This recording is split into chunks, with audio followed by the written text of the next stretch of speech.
ನನಗರೆ ಓದಾಕ್ ಬರೆಯೋದಿಲ್ಲ, ಬರೆಯಾಕ್ ಬರೋದಿಲ್ಲ ಅನ್ನುವಂತ ಅಕ್ಷರಗಳು ಸಹಿತ ನನಗೆ ಗೊತ್ತಿಲ್ಲ. ಅಪ್ಪ ನಾ ಏನ್ ಮಾಡ್ಲಿ ಅಂತ ತಿಳ್ಕೊಂಡು ಇವರೆಲ್ಲ ನನ್ನ ಸ್ನೇಹಿತರೆಲ್ಲ ಕಾಡಿಸೋರು.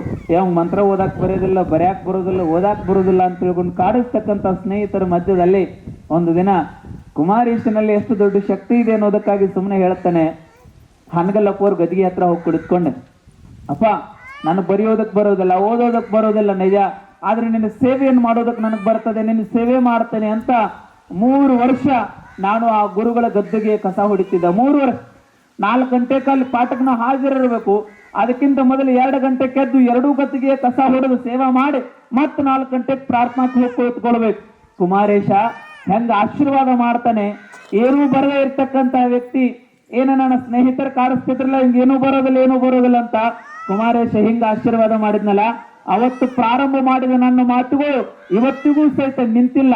ನನ್ನ ಸ್ನೇಹಿತರು ನನ್ನ ಮಠಕ್ಕೆ ಬಂದು ಪ್ರವಚನ ಮಾಡಂದ್ರ ಅವ್ರ ಮಠಕ್ಕೆ ಸರಿ ಹೋಗಕ್ಕಾಗಲಾಗತ್ತಿಲ್ಲ. ಅಷ್ಟು ಬೀಜಿ ಕುಮಾರೇಶ ನಾವು ಮಾಡ್ಯಾನ, ಅಷ್ಟು ಬೀಜಿ ಮಾಡ್ಯಾನ ಕುಮಾರೇಶ.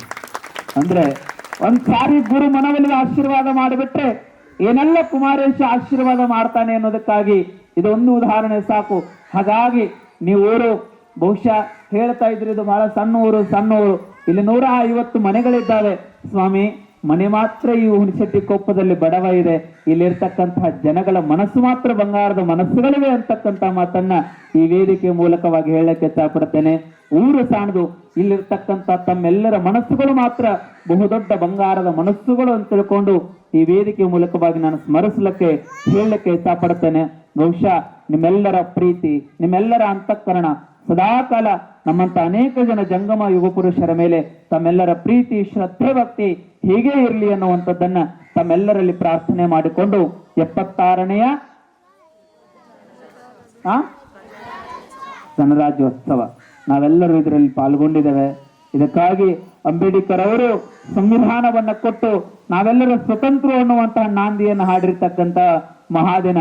ಅವತ್ತಿನ ದಿನ ಎಷ್ಟೋ ಜನ ಸ್ವತಂತ್ರ ಸಲುವಾಗಿ ಸಾವಿರಾರು ಜನ ರಕ್ತದ ಬಲಿದಾನಿಯನ್ನು ಕೊಟ್ಟು ಈ ಭಾರತೀಯ ಸೇವಕಕ್ಕಾಗಿ ಸ್ವತಂತ್ರವನ್ನ ತಂದುಕೊಟ್ರು.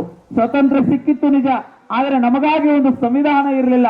ಅಂಬೇಡ್ಕರ್ ಅವರು ನಿಮಗೆ ಗೊತ್ತಿರಲಿ, ದೀಪದ ರೋಡಿನ ಮಧ್ಯದ ದೀಪದಲ್ಲಿ ಕುಂತು ಓದಿರ್ತಕ್ಕಂತ ವ್ಯಕ್ತಿ ಇವತ್ತು ಭಾರತ ದೇಶಕ್ಕೆ ಒಂದು ದೊಡ್ಡ ಸಂವಿಧಾನವನ್ನು ಬರೆದು ಕೊಡ್ತಾನೆ. ಆ ಪುಣ್ಯ ಪುರುಷ ಅಂತಂದ್ರೆ ಸಾಮಾನ್ಯ ಅಲ್ಲ. ಅಂತ ಒಂದು ಶ್ರೇಷ್ಠ ದಿನದಲ್ಲಿ ನಾವು ನೀವೆಲ್ಲರೂ ಪಾಲ್ಗೊಂಡಿದ್ದೇವೆ. ವಿಶೇಷವಾಗಿ ನಾವು ಎಲ್ಲಾ ಊರುಗಳಿಗೆ ಈ ಊರುಗಳಿಗೆ ಏನು ವ್ಯತ್ಯಾಸ ಅಂತಂದ್ರೆ, ನಾನು ಗಾಡಿ ಒಳಗೆ ಬರಬೇಕಾದ್ರೆ ನಮ್ಮ ಜೊತೆ ಬಂದಿರತಕ್ಕಂತ ವ್ಯಕ್ತಿ ಹೇಳ್ತಾ ಇದ್ದ, ಅಪ್ಪೋರೆ ನಮ್ಮ ಊರೊಳಗ ನಾವು ಜಾತ್ರೆಯನ್ನು ಮಾಡ್ತೇವೆ, ಇನ್ನೇನು ಕಾರ್ಯಕ್ರಮಗಳನ್ನು ಮಾಡ್ತೇವೆ, ಆದ್ರೆ ಈ ಹಬ್ಬ ಬಂದಾಗ ನಾವು ಊರಾಣ ಜಾತ್ರೆ ಕೆಲವು ಜನ ಬಿಡಬಹುದು, ಆದ್ರೆ ಈ ದೇಶದ ಹಬ್ಬ ಬಂದಾಗ ನಾವು ನಮ್ಮ ಹಬ್ಬನೇ ಅಂತ ತಿಳ್ಕೊಂಡು ಇಡೀ ಊರಿನ ಜನ ನಾವು ಜಾತ್ರೆ ಮಾಡ್ದಂಗೆ ಈ ಹಬ್ಬ ಮಾಡ್ತೇವ್ರಿ ಅನ್ನುವಂತ ಮಾತನ್ನ ಹೇಳ್ತಾ ಇದ್ರು. ಬಹುಶಃ ಕರ್ನಾಟಕದ ಇತಿಹಾಸದಲ್ಲಿ ನಿಮ್ಮೂರು ಸುವರ್ಣಾಕ್ಷರದಲ್ಲಿ ಬರೆದಿರ್ತಕ್ಕಂಥ ಊರು ಅಂತ ನಾನು ಭಾವಿಸ್ಕೊಳ್ತೇನೆ. ಇಡೀ ಊರಿನ ಜನ ಸೇರಿ ಈ ಹಬ್ಬವನ್ನ, ದೇಶದ ಹಬ್ಬವನ್ನ, ಈ ನಾಡಿನ ಹಬ್ಬವನ್ನ, ರಾಷ್ಟ್ರ ಧ್ವಜವನ್ನ ಹಾರಿಸುವುದರ ಮೂಲಕವಾಗಿ ತಾವೆಲ್ಲರೂ ಈ ಹಬ್ಬವನ್ನ ಆಚರಣೆ ಮಾಡ್ತಾ ಇದ್ದೀರಿ. ನಿಮಗೆಲ್ಲರಿಗೂ ನಾನು ಅಭಿನಂದಿಸ್ತೇನೆ, ಶರಣುಗಳನ್ನ ಹೇಳ್ತೇನೆ. ನಾನು ಬಹುಶಃ ಬರ್ಲಿಕ್ಕೆ ತಡ ಆಯಿತು ಅಂತ ತಿಳ್ಕೊಂಡು ಅನ್ನಿಸ್ತೇನೆ, ವಿಷಾದವನ್ನು ವ್ಯಕ್ತಪಡಿಸ್ತೇನೆ. ನಾನು ಬೀದರಿಂದ ಇಲ್ಲಿಗೆ ಬರ್ಲಿಕ್ಕೆ ಮಧ್ಯರಾತ್ರಿ 12 ಆಯ್ತು. ಅದರಲ್ಲಿ ಅಂತ ರಾತ್ರಿ ಸಮಯದಲ್ಲಿ ನನ್ನ ಗಾಡಿನೂ ಸಹಿತ ಕೆಟ್ಟು ಒಂದು ಬಹಳ ನಾನು ಕೆಟ್ಟ ಪರಿಸ್ಥಿತಿಗೆ ಬಂದು ನಿಂತಿದೆ. ಹಾಗಾಗಿ ಅಷ್ಟೆಲ್ಲ ಸಮಯ ಆದ್ರೂ ಸಹಿತ ನಾನು ಬಂದೆ. ಪುನಃ ನಾನು ಹೊರಡ್ಬೇಕು ನಿಮ್ಮೂರಿನ ಸೇವೆಗಾಗಿ, ನಿಮ್ಮೂರಿನ ಪ್ರೀತಿಗಾಗಿ. ಇವಾಗ ಅಷ್ಟೇ ಅಲ್ಲ, ನೀವು ಯಾವಾಗ ಕರೆದ್ರೂ ಸಹಿತ ಹುಣಸೆಟ್ಟಿ ಕೊಪ್ಪಕ್ಕ ಕುಮಾರೇಶನ ಮಗನಾಗಿ ನಾನು ಸೇವೆಗೆ ಬರಲಿಕ್ಕೆ ಸನ್ನದ್ಧನಿದ್ದೇನೆ ಅನ್ನುವಂಥ ಮಾತುಗಳನ್ನ ತಮಗೆಲ್ಲರಿಗೂ ಹೇಳಿ ತಾವೆಲ್ಲರೂ ಭಕ್ತಿಪೂರ್ವಕ, ಶ್ರದ್ಧೆಪೂರ್ವಕವಾಗಿ ನಾನು ಅನ್ಕೊಳ್ತೀನಿ, ಇಷ್ಟು ಗುರುಗಳನ್ನ ಕರೆಸಿ ಧ್ವಜಾರೋಹಣ ಮಾಡಿಸ್ತಕ್ಕಂಥವ್ರು ಯಾರು ಇಲ್ಲ. ಕರೆಸ್ತಾರೆ, ಈ ದೂರಲ್ಲಿ ಸುಮ್ಮನೆ ಗುರುಗಳದಾರ ಮಾಡಿಸ್ತಾರೆ. ಆದ್ರೆ ನಿಮ್ಮ ಒಳಗಡೆ ಹುಬ್ಬಳ್ಳಿಯ ಜಗದ್ಗುರು ಮಹಾಸನ್ನಿಧಿಯವರು, ಹಾನಗಲ್ಲದ ಪೀಠದೊಡೆಯರು ನನಗೆ ಹೇಳ್ತಾ ಇದ್ರು, 23 ವರ್ಷ ಬಿಡ್ಲಾರ್ದಂಗ ಊರಾಗ ಧ್ವಜನ ಹಾರಿಸಿನಪ್ಪ, ಈ ಸರ ನೀವು ಹೋಗಿ ಧ್ವಜ ಹಾರಿಸಬಾ ಅಂತ ತಿಳ್ಕೊಂಡು ಒಬ್ಬ ಜಗದ್ಗುರು ಮಹಾಸನ್ನಿಧಿಯವರು ಅವ್ರು ಸಿಗೋದೇ ಅಪರೂಪ, ಅವ್ರನ್ನ ಹುಡುಕೋದೇ ಅಪರೂಪ. ಅಂತ ಒಬ್ಬ ಮೇರು ಪರ್ವತದ ಮಹಾಯೋಗಿಗಳು ಪ್ರತಿ ವರ್ಷ ನಿಮ್ಮೂರಿಗೆ ಬಂದು ಧ್ವಜವನ್ನ ಹಾರಿಸಿ ನಿಮಗೆಲ್ಲರಿಗೂ ನುಡಿಗಳನ್ನ ಆಶೀರ್ವಚನವನ್ನು ಸಮರ್ಪಣೆ ಮಾಡ್ತಾರೆ. ಅಂದ್ರೆ ಬಹುಶಃ ಈ ಊರಿನ ಸಹಿತ ಪುಣ್ಯ ಇದೆ. ಏನೋ ಸುಮ್ಮನೆ ಸನ್ಯಾಸಿಗಳು ಹಾಗೆ ಎಲ್ಲ ಊರಿಗೆ ಬರ್ಲಿಕ್ಕೆ ಸಾಧ್ಯ ಇಲ್ಲ. ನೋಡ್ರಿ, ಒಂದ್ ಊರಿಗೆ ಬಹಳ ಜನ ಡಾಕ್ಟರ್ ಬರಾಕತ್ತಾರ ಅಂದ್ರ ಆ ಊರಾಗ ಏನು ಸಮಸ್ಯೆ? ರೋಗಿಗಳು ಬಹಳ ಅದಾರ ಅಂತ.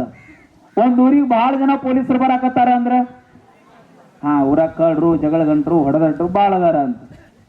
ಒಂದ್ ಊರಿಗೆ ಬಹಳ ಜನ ಸ್ವಾಮಿಗಳು ಬರಾಕತ್ರು ಅಂದ್ರೆ ಎಷ್ಟು ಚಂದ ಶಾನೆ ಇದೀರಿ ನೀವು. ಇನ್ನೊಂದ್ ತಾಸು ಹೇಳಿದ್ನಂದ್ರೆ ನೀವ ಮೇಲೆ ಬಂದು ಕುಂಡ್ರಿಸಿ ನಾನು ತಳ ಕುಂಡ್ರಿಸ್ಕೊತೀನಿ. ಹಂಗಾಗಿ ನಾವು ಜಲ್ದ ತಳ ಬಿಡ್ತೇವೆ ಇಲ್ಲಿಂದ.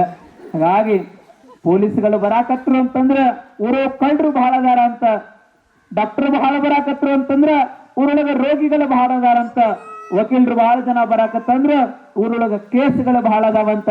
ಒಬ್ಬ ಗುರುಗಳು ಪದೇ ಪದೇ ನಿಮ್ಮ ಊರಿಗೆ ಬರಾಕತ್ತಾರ ಅಂದ್ರ ನಿಮ್ಮ ಊರೊಳಗೆ ಭಕ್ತಿ ಶ್ರದ್ಧೆ ಬಹಳ ಇದೆ ಅನ್ನುವಂತ ಕಾರಣಕ್ಕಾಗಿ ಜಂಗಮರು ಸನ್ಯಾಸಿಗಳು ಹರಿದು ಬರ್ತಾರೆ ಎನ್ನುವಂತ ಮಾತುಗಳನ್ನ ತಮಗೆಲ್ಲರಿಗೂ ಹೇಳಿ ಅಂತಹ ಗುರುಗಳ ಆಶೀರ್ವಾದ ಸದಾಕಾಲ ತಮ್ಮೆಲ್ಲರ ಮೇಲೆ ಇರಲಿ.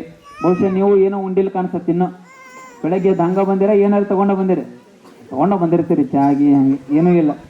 ಬಹುಶಃ ಸಮಯ ಬಹಳ ಆಯ್ತು, 10 ಗಂಟೆ 14 ನಿಮಿಷ ಆಯ್ತು. ಬಹುಶಃ ನಿಮ್ಮ ಮುಖಗಳು ನೋಡಿದ್ರೆ ನಮಗೆ ಅನ್ಸಕತ್ತಾವ ಹೆಚ್ಚು ಕಮ್ಮಿ ಆದ್ರೆ ನೀವು ಎದ್ದದ್ದು ಹೊಂಟಿರಿ ಅಂದ್ರೆ ನಿಮ್ಗೆ ಹೊಟ್ಟೆ ಹಸ್ತೈತಿ ಅಂತ ಅರ್ಥ. ಹಾಗಾಗಿ ಹೊಟ್ಟೆ ಹಸ್ದವ್ರ ಮುಂದೆ ಎಷ್ಟು ನಾ ಬೋಧನಾ ಮಾಡಿದ್ರು ಸಹಿತ ನಡೆಯೋದಿಲ್ಲ. ಸುಮ್ಮನೆ ಒಂದು ಘಟನೆಯನ್ನು ಹೇಳಿ ನಾನು ಹೋಗ್ತಾನೆ. ಒನ್ ಡೇ ಪಿಕ್ನಿಕ್ ಕರ್ಕೊಂಡು ಹೋಗಿದ್ರು ಸರ್. ಒನ್ ಡೇ ಪಿಕ್ನಿಕ್ ಅಂದ್ರೆ ಅರ್ಥ ಆಯ್ತಲ್ಲ ನಿಮಗೆ? ಏನು ಒನ್ ಡೇ ಪಿಕ್ನಿಕ್ ಅಂದ್ರೆ? ಒಂದು ದಿನದ ಪ್ರವಾಸ. ಬೆಳಿಗ್ಗೆ ಕರ್ಕೊಂಡು ಹೋಗಿ ಸಾಯಂಕಾಲ ನಿಮ್ಮ ಮನೆ ಮುಟ್ಟಿಸ್ತಾರ. ಒಟ್ಟು ಒಂದಿನ ತಿರುಗಾಡಿಸಿ ನಿಮ್ಮನ್ನು ಕರ್ಕೊಂಡ್ ಬರ್ತಾರೆ. ಹಂಗ ಒನ್ ಡೇ ಪಿಕ್ನಿಕ್ ಕರ್ಕೊಂಡು ಹೋಗಿದ್ರು ಸರ್. ಯಾರ್ಯಾರು ರೆಡಿ ಆಗ್ರಿ ಅಂದ್ರೆ ಒಂದು 50 ಜನ ಹುಡುಗರು ರೆಡಿ ಆದ್ರು. ಬೆಳಗ್ಗೆ ಸರ್ ನೀವು 5ಕ್ಕೆ ಬಂದ್ರೆ ಅಂದ್ರೆ ಇವು 4ಕ್ಕೆ ಬಂದಿದ್ದು ಹುಡುಗರು. ಅಷ್ಟು ಖುಷಿ ಇರ್ತಾವೆ. ಮನ್ಯಾಗ ಅಪ್ಪನ ರಾತ್ರಿ ಬೆಳತಾನ ನಿದ್ದೆ ಮಾಡಿಸ್ಲಾರ್ದಂಗೆ ಕುಂಡ್ರಿ ಸಾಧನೆಗೆ ಮಾಡಿ 4ಕ್ಕೆ ಬಂದು ಶಾಲೆ ಕುಂತಿದ್ದು. ಸರ್ 5ಕ್ಕೆ ಬಂದ್ರು. 5:15 ಸ್ವಲ್ಪ ನಾಷ್ಟಾ ಮಾಡಿ ಬಸ್ ಹತ್ತಿಸಿ ನೋಡಕ್ ಸ್ಟಾರ್ಟ್ ಮಾಡಿಸಿದ್ರು. ಹೊಂಟ್ರು ಮಧ್ಯಾಹ್ನ 1 ಗಂಟೆ ಆಯ್ತು. ಮಧ್ಯಾಹ್ನ 1 ಗಂಟೆ ಆದ್ಕೊಂಡು ನಮ್ಮ ಶಾಲೆಯಾಗ ಗಂಟೆ ಹೊಡೆದ್ಕೊಂಡು ನಾವು ತಾಟ್ ಹಿಡ್ಕೊಂಡು ಹೋಗುವಂತ ನಮ್ಮ ಪದ್ಧತಿ. ಕಂಡ ಶಾಲೆಗೆ ಹೋದವ್ರದ್ದು ಒಂದು ಪದ್ಧತಿ. ಇವು ಮಧ್ಯಾಹ್ನ 1 ಗಂಟೆ ಆದ್ಗಳೇನು